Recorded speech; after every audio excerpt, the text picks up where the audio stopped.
তোমরা সকলে আমার প্রীতি ও শুভেচ্ছা নিও। আশা করি তোমরা সকলে ভালো আছো। আদর্শ মহাবিদ্যালয় কর্তৃক নির্দেশিত এবং সমাজকর্ম বিভাগ কর্তৃক আয়োজিত আমার এই অনলাইন ক্লাসে আমি তোমাদেরকে সবাইকে স্বাগতম জানাচ্ছি। আমি মোহাম্মদ আজমল হোসেন, প্রভাষক সমাজকর্ম বিভাগ, আদর্শ মহাবিদ্যালয় দিনাজপুর। আমি তোমাদের এই থার্ড ইয়ারের দুইটা কোর্স নিব। একটি হচ্ছে দরিদ্র সেবা নীতি ও অনুশীলন, আর একটা হচ্ছে প্রকল্প পরিকল্পনা ও ব্যবস্থাপনা। তো আমি তোমাদের দরিদ্র সেবা ও নীতি অনুশীলন এই কোর্সটির প্রথম অধ্যায় থেকে একটি প্রশ্ন পড়াবো। সেটা হচ্ছে দারিদ্র কি? বাংলাদেশে দারিদ্র এর কারণ ও এর প্রতিকার আলোচনা করো। তো তোমাদের এই কোর্সটার নাম্বার হচ্ছে, কোর্স কোড হচ্ছে 232107। তো প্রথমে আমরা দেখি দারিদ্র কি। দারিদ্র বলতে বোঝায় যেসব মানুষ তাদের জীবনের মৌলমানবিক চাহিদাগুলো পূরণ করতে পারে না, তাকে দারিদ্র বলে। যখন একটা মানুষ তার মৌলমানবিক চাহিদাগুলো পূরণ করতে পারে না, তখন তারা মানবতার জীবনযাপন করে, তখনই তারা দারিদ্রতার শিকার হয়। তো জাতিসংঘের একটি সংজ্ঞা মতে যেসব মানুষের গড় আয় $50 কম, তারাই দারিদ্র। তো দারিদ্র সম্পর্কে আরো অনেক সংজ্ঞা দেওয়া আছে, তোমরা বইয়ে অনেক সংজ্ঞা পাবা।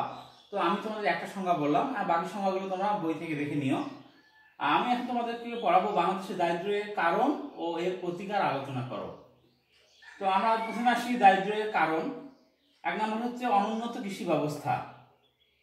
তোমরা জানো বাংলাদেশের কৃষি ব্যবস্থা এখনো পুরোপুরি উন্নত হতে পারেনি। অনুন্নত কৃষি ব্যবস্থার কারণে আমরা দারিদ্রতার শিকার। আমাদের দেশের অনেক অঞ্চলে এখনো গরুর লাঙ্গল ব্যবহার করা হয়।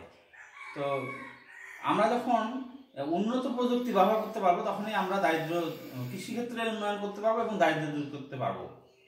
তো আমরা কৃষির উপরেই যেহেতু আমাদের অর্থনীতি নির্ভরশীল, সেহেতু কৃষিটাই আমাদের উন্নত করতে হবে।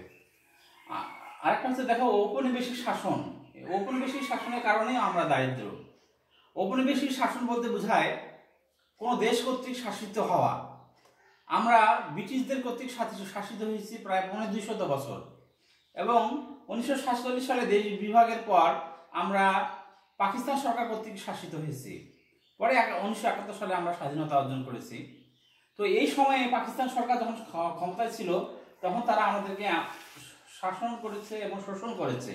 তারা তাদের প্রশাসনে বড় বড় পদে সেই পশ্চিম পাকিস্তানের লোকদের নিয়েছিল, এবং আমাদের পূর্ব পাকিস্তানের লোকদেরকে শুধু ছোট ছোট পদে চাকরি দিয়েছিল।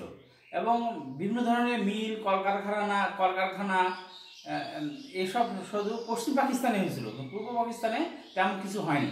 শিক্ষা প্রতিষ্ঠান এগুলা পশ্চিম পাকিস্তানে বেশি ছিল। আমাদের দেশে তারা আমাদের দেশকে ভালোবাসেন, তারা আমাদের দেশের মাটিটাকে ভালোবাসতো, মানুষকে ভালোবাসতো না।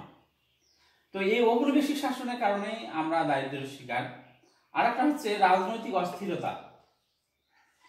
রাজনৈতিক অস্থিরতার কারণে আমরা দারিদ্র্যের শিকার। রাজনৈতিক অস্থিরতা সৃষ্টি হলে হরতাল হয়, ধর্মঘট হয়। আর হরতাল ধর্মঘটে তোমরা দেখো যে পেট্রোল বোমা মারা হয় বাসে। পেট্রোল বোমা মারলে অনেক মানুষ হতাহত হয় এবং অনেকে হাত পা সারা জীবনের জন্য হারিয়ে ফেলে।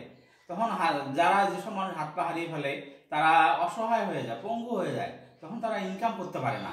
যখন তারা ইনকাম করতে পারে না, তখন তারা আয়োজনের উপর নির্ভরশীল হয়ে থাকে এবং তারা দারিদ্র্যের শিকার হয়। রাজনৈতিক অস্থিরতা একটি দেশের অর্থনৈতিক উন্নয়নকে একবারে স্থবির করে দেয়। আরেকটা হচ্ছে দেখো 4 নম্বর পয়েন্ট, সামাজিক নিরাপত্তার অভাব। সামাজিক নিরাপত্তা বলতে বোঝায় আপৎকালীন সময়ে সহযোগিতা করা। যেমন বাংলাদেশ সরকার কর্তৃক সামাজিক নিরাপত্তা প্রদান করা হয়, যেমন বয়স্ক ভাতা, বিধবা ভাতা, মুক্তিযোদ্ধা ভাতা, আশ্রয়ন প্রকল্প, এসব সামাজিক নিরাপত্তামূলক কর্মসূচিগুলো বাংলাদেশে আছে। তো এগুলা আমাদের দেশে যতগুলো প্রয়োজন সেই পরিমাণে নাই, প্রয়োজনের তুলনায় অনেক কম। এই জন্য আমরা দারিদ্র্যের শিকার। আরেকটা হচ্ছে দেখো শিল্পে অনগ্রসরতা। শিল্পে অনগ্রসরতার কারণে আমরা দারিদ্র্যের শিকার। আমাদের দেশ এখনো পুরোপুরি শিল্পে উন্নত হতে পারেনি। যতগুলো শিল্প কলকারখানা আছে সেগুলো হচ্ছে ঢাকা ভিত্তিক। ঢাকা এবং গাজীপুরে বেশিরভাগ শিল্প কলকারখানা, এবং আমাদের জেলা পর্যায়ে যেসব জেলা আছে এই জেলাগুলোতে তেমন শিল্প কলকারখানা নাই। তো এই শিল্প কলকারখানার অভাবের কারণেও আমরা দারিদ্র্যের শিকার। যত বেশি শিল্প কলকারখানা হবে তত বেশি মানুষের কর্মসংস্থান হবে এবং দারিদ্র্য দূর করা সম্ভব হবে। আরেকটা হচ্ছে সম্পদের অসম বন্টন। সম্পদের অসম বন্টনের কারণে আমরা দারিদ্র্যের শিকার। তোমরা জানো যে বাংলাদেশে যে শিল্পপতিরা আছে প্রায় 90% সম্পত্তি বাংলাদেশের এই শিল্পপতিদের কাছে আছে। ঢাকার যেসব শিল্পপতি আছে তাদের কাছে আছে, কোটি কোটি টাকা তাদের কাছে আছে, কিন্তু বাকি 10% টাকা আমাদের মতো সাধারণ মানুষের কাছে আছে। তো এই সম্পদের অসম বন্টনের কারণে আমরা দারিদ্র্যের শিকার। আর একটা হচ্ছে দেখো 7 নম্বর পয়েন্ট, জনসংখ্যার ঊর্ধ্বগতি। আমাদের দেশের জনসংখ্যা দ্রুত গতিতে বাড়ছে, প্রতি মিনিটে 4টি করে শিশু জন্মগ্রহণ করে। এই অতিরিক্ত জনসংখ্যার কারণে আমরা অধিক জনসংখ্যার খাদ্য চাহিদা মেটাতে পারছি না, কর্মসংস্থানের ব্যবস্থা করতে পারতেছি না, এই জন্য আমরা দারিদ্র্যের শিকার হই। তারপরে দেখো 8 নম্বর পয়েন্ট, কর্মসংস্থানের অভাব। আমাদের দেশের মানুষের কাজ করার ইচ্ছা আছে, শক্তি আছে, সামর্থ্য আছে, তারা কাজ চায় কিন্তু তারা কাজ পায় না। কর্মসংস্থানের অভাবে আমরা দারিদ্র্যের শিকার। আরেকটা হচ্ছে প্রাকৃতিক দুর্যোগ, 9 নম্বর পয়েন্ট। আমাদের দেশে প্রাকৃতিক দুর্যোগ লেগেই থাকে, বন্যা, ঘূর্ণিঝড়, নদী ভাঙনের কারণে মানুষের জমি বিঘায় বিঘায় জমি একবারে নদীতে বিলীন হয়ে যায়। অনেক মানুষের ঘর বাড়ি, স্কুল কলেজ দালানটা সব ভেঙে যায়। একটি জনপদ ধ্বংস হয়ে যায় যখন এই নদী ভাঙন হয়। তো এই প্রাকৃতিক দুর্যোগগুলো আমাদের দেশে লেগেই আছে। এই প্রাকৃতিক দুর্যোগের কারণে আমরা দারিদ্র্যের শিকার। এই প্রাকৃতিক নদী ভাঙনের কারণে অনেক মানুষ একবারে নিঃস্ব হয়ে কিছুই থাকে না, তখন শুধু গায়ের পোশাকটা নিয়ে তারা ঢাকা শহরে পাড়ি জমায় এবং সেখানে তারা বস্তিতে বসবাস করে। আর একটা হচ্ছে সরকারি সুযোগ সুবিধার অভাব। দারিদ্র্য দূরকরণের জন্য যেসব সরকারি সুযোগ সুবিধাগুলো আছে সেগুলো আমাদের দেশের প্রয়োজনীয় তুলনায় অনেক কম। আমাদের দেশের যে জনসংখ্যা সেই হিসাবে দারিদ্র্য দূরীকরণের জন্য সরকারি সুযোগ সুবিধা অনেক বেশি প্রয়োজন, কিন্তু আমাদের দেশে যে সুযোগ সুবিধাগুলো আছে সেগুলো অনেক প্রয়োজনীয় তুলনায় অনেক কম। এ কারণে আমরা দারিদ্র্যের শিকার। এখন আমি তোমাদেরকে পড়বো দারিদ্র্য প্রতিকারের উপায়।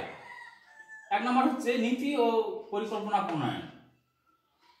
বাংলাদেশ সরকার কর্তৃক যেসব নীতিগুলো গ্রহণ করা হয় তোমরা জানো, প্রতিটা নীতি একনেক সভায় গ্রহণ করা হয়।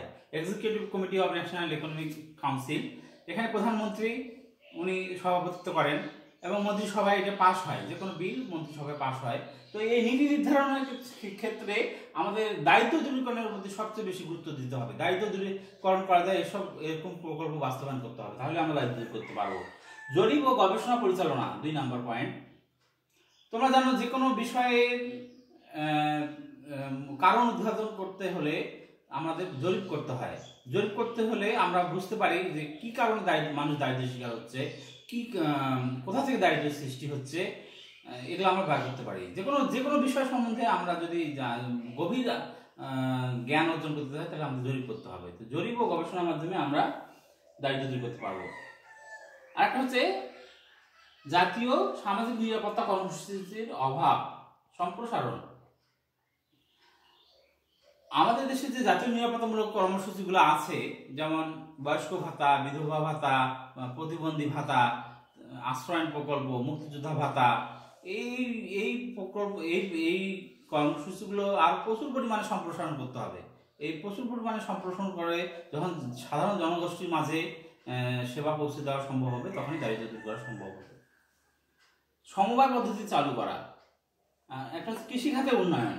দারিদ্র্য দূর করতে হলে আমাদের কৃষি খাতের প্রতি গুরুত্ব দিতে হবে, যেহেতু কৃষি আমাদের অর্থনীতির মূল উৎস। আমাদের জাতীয় আয়ের 90%ই আসে কৃষি থেকে, এই জন্য আমাদের কৃষি খাতের উন্নয়ন করতে হবে। সমবায় পদ্ধতি চালু করা। তোমরা জানো 10 মিলে করি কাজ, হারি জিতি নাহি লাজ। 10 জন মিলে কোনো কাজ করলে সেই কাজটা সহজে বাস্তবায়ন করা যায়। আমাদের দেশে যে কৃষকরা আছে এরা যদি সমবায়ের মাধ্যমে ফসল উৎপাদন করে তাহলে প্রচুর পরিমাণে ফসল উৎপাদন করা হবে এবং তারা ফসলের ন্যায্য মূল্যও পাবে এবং তারা তাদের দারিদ্র্য দূর করতে পারবে। তো কুটির শিল্পের পুনরুদ্ধার। তোমরা জানো আমাদের দেশে কুটির শিল্পগুলো ধ্বংস হয়ে যাচ্ছে। তো কুটির শিল্পগুলো পুনরুদ্ধার করতে হবে, যেমন নকশি কাঁথা, বাঁশ বেতের কাজ, তারপরে কাঠের কাজ, কাঠের তৈরি আসবাবপত্র, এইসব এখন বিলীন হয়ে যাচ্ছে। তো এগুলো যখন আমরা পুনরুদ্ধার করতে পারবো, তাদেরকে যারা কুটির শিল্পে কাজ করে তাদেরকে আর্থিক সহায়তা করে উৎসাহিত করতে পারবো, তখনই আমরা দারিদ্র্য দূর করতে পারবো।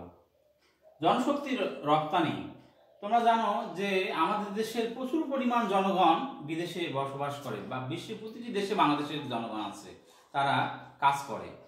তো এই জনশক্তি আমাদেরকে রপ্তানি করতে হবে, আরও বিশ্বের প্রতিটা দেশে জনশক্তি রপ্তানি করতে হবে। তার জনশক্তি রপ্তানি করলে তারা আমাদেরকে রেমিটেন্স পাঠাবে, এবং দক্ষ মানব সম্পদ পাঠাতে হবে, দক্ষ জনশক্তি তাদেরকে প্রশিক্ষণ দিয়ে পাঠাতে হবে। তাহলে এই দক্ষ জনশক্তিরা আমাদের রেমিটেন্স পাঠাবে, তখন আমাদের দারিদ্র্য দূর করা সম্ভব হবে। এটা হচ্ছে কর্মমুখী শিক্ষা ব্যবস্থা চালু।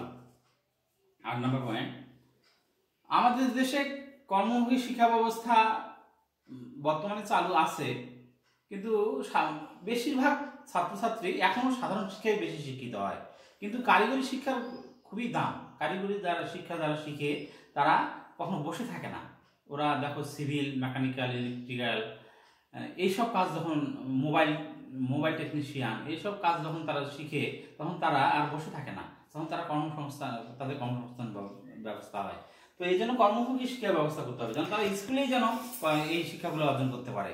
কোনো ছাত্র যেন মেট্রিক পাস করেই যেন তারা একটা কর্মসংস্থান ব্যবস্থা নিজেই করতে পারে, তাকে যেন জীবনে বেকার থাকতে না হয়। আর হচ্ছে মানব সম্পদ উন্নয়ন। আমাদের দেশে যে মানুষ আছে, এই মানুষগুলোকে বিভিন্ন প্রশিক্ষণ দিয়ে, বিভিন্ন বিষয়ে প্রশিক্ষণ দিয়ে, যারা যে বিষয়ে দক্ষ, কাউকে ধরো মোটরসাইকেল ঠিক করা, কেউ ওয়েল্ডিং এর কাজ পারে, তাকে ওয়েল্ডিং শিখে দেওয়া, কেউ ছবি ভালো আঁকতে পারে, তাকে ছবি আঁকার বিষয়ে প্রশিক্ষণ দেওয়া। এভাবে আমরা যদি প্রশিক্ষণ দেই, তাহলে ওই মানুষটা মানব সম্পদে পরিণত হবে, এবং মানব সম্পদ একটি যখন লোক শিক্ষিত হয়, তখন সে মানব সম্পদে পরিপূর্ণ হয়, এবং যখন সে কাজে দক্ষ হয়। তো মানব সম্পদ উন্নয়ন করতে পারলে আমরা দেশের দারিদ্র্য দূর করতে পারবো।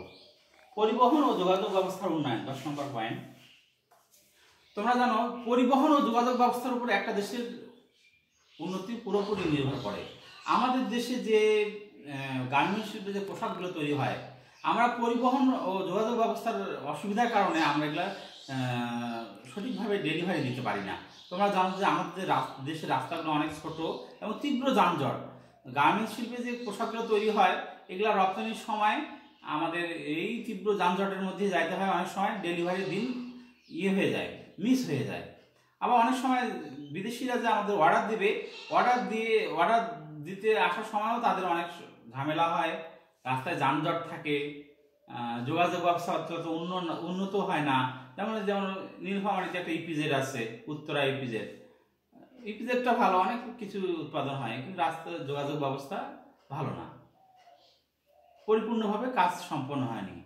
তো এরকম পরিবহন, রাস্তার যোগাযোগ ব্যবস্থা অসুবিধার কারণে আমরা দারিদ্র্যের শিকার। তো যখন একটি দেশের পরিবহন ও যোগাযোগ ব্যবস্থা উন্নয়ন হবে, তখনই আমরা দারিদ্র্য দূর করতে পারবো। তো প্রিয় শিক্ষার্থীবৃন্দ, তোমরা সকলেই আমার এই ক্লাসটি দেখবে এবং আমার ক্লাস কেমন লাগলো তো জানাবে। তো তোমরা সবাই ভালো থাকো, সুস্থ থাকো, করোনা মুক্ত থাকো, এই বলে আমি শেষ করছি। ধন্যবাদ।